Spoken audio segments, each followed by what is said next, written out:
say, I feel like knights provide a layer of unpredictability, right?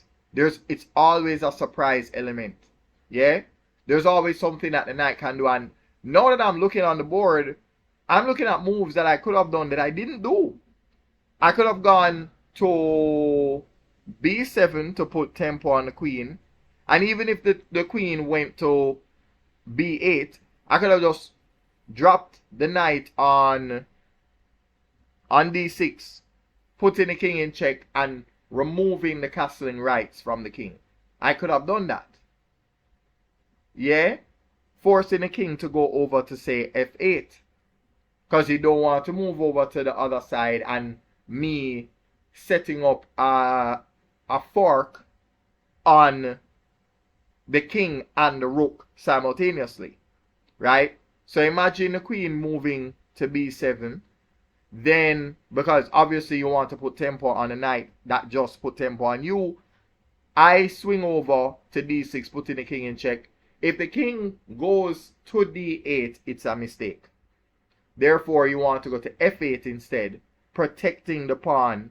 And if the knight decides to capture that pawn, it would have been a sacrifice, forcing the king out into the open. Right? All of those are possibilities. But anyway, I didn't do that. Yeah? Crazy. It's crazy how the game could have had a completely different outcome, but yet that's not what took place. Let's keep going. You know what I find funny? My tab might be informing on me. Romnity versus Thesaurus. Oh, look at that. Oh, thank God it's battle rap and not OnlyFans. Anyway, now let's continue. Let's continue. Wait a minute. Hang on. I'm very. Oh, that's okay. I was wondering why, because at the time of me playing, I wasn't aware of why he made this move. Like, I was completely stunned when I saw the move. I was flabbergasted. I could not understand why did he drop the bishop back? I did not see the rationale behind that move. I didn't see it. No, after explaining what I just explained to you, now the move makes a lot of sense. Because the bishop is going in the optimal square where any forward movement for my knight is null and void. Right?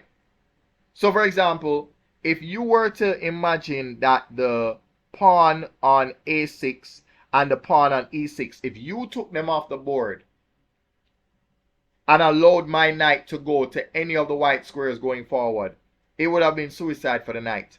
The knight cannot go to e6, d7, b7, nor a6. None of those forward movements are possible for the knight. But the beauty about it is the knight is on an outpost, so I don't need to move it. The knight can just stay there and chill. That's the beauty. That's the beauty of it. Right? So there we go. All right, let's keep it moving. Brilliant move. I would argue that that's a brilliant move. Well, I wouldn't say brilliant, but it's a very great defensive maneuver. Just brilliant. Okay, so I take control of, a semi-file. Let's call it a semi-file. He castles. Complicating situations for me, but what else is new? Yeah, no, I did this because I wanted to create a sense of discomfort, right? Because at this point, your opponent is going to think, okay, what are you up to? What do you want? Why is your knight there? What? And then also, the beauty about the knight is, let's say he moved h7 to h6. I could always take the knight, drop it to h3, and then on the next move, I drop it to f4. And then after that, you have to worry about, okay, where is the knight trying to go to now? What's the knight up to? What's the knight trying to get at? Let's say now you get provoked by that and you want to kick away the knight again. The knight can move from f4 to h5, putting tempo on the bishop, and now let's say you don't want the bishop to be captured, you would have to move the bishop somewhere else.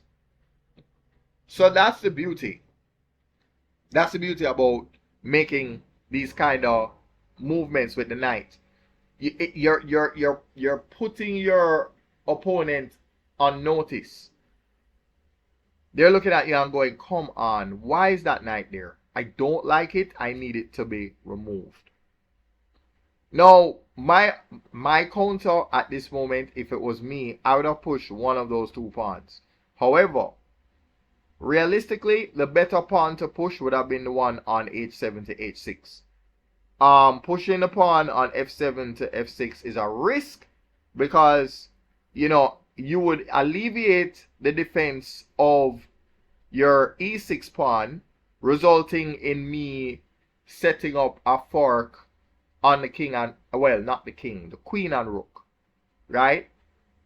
So the g5 and the c5 knight are both looking at e6.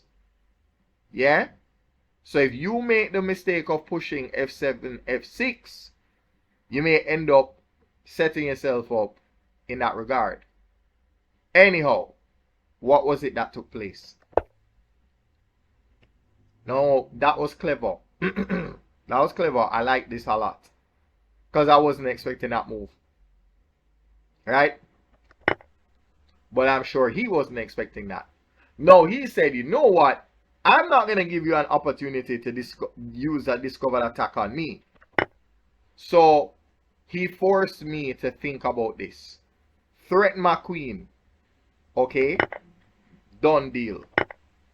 He takes the knight. I'm happy with that. Why? Because the file is kind of open over there. No. You see what I'm about to do.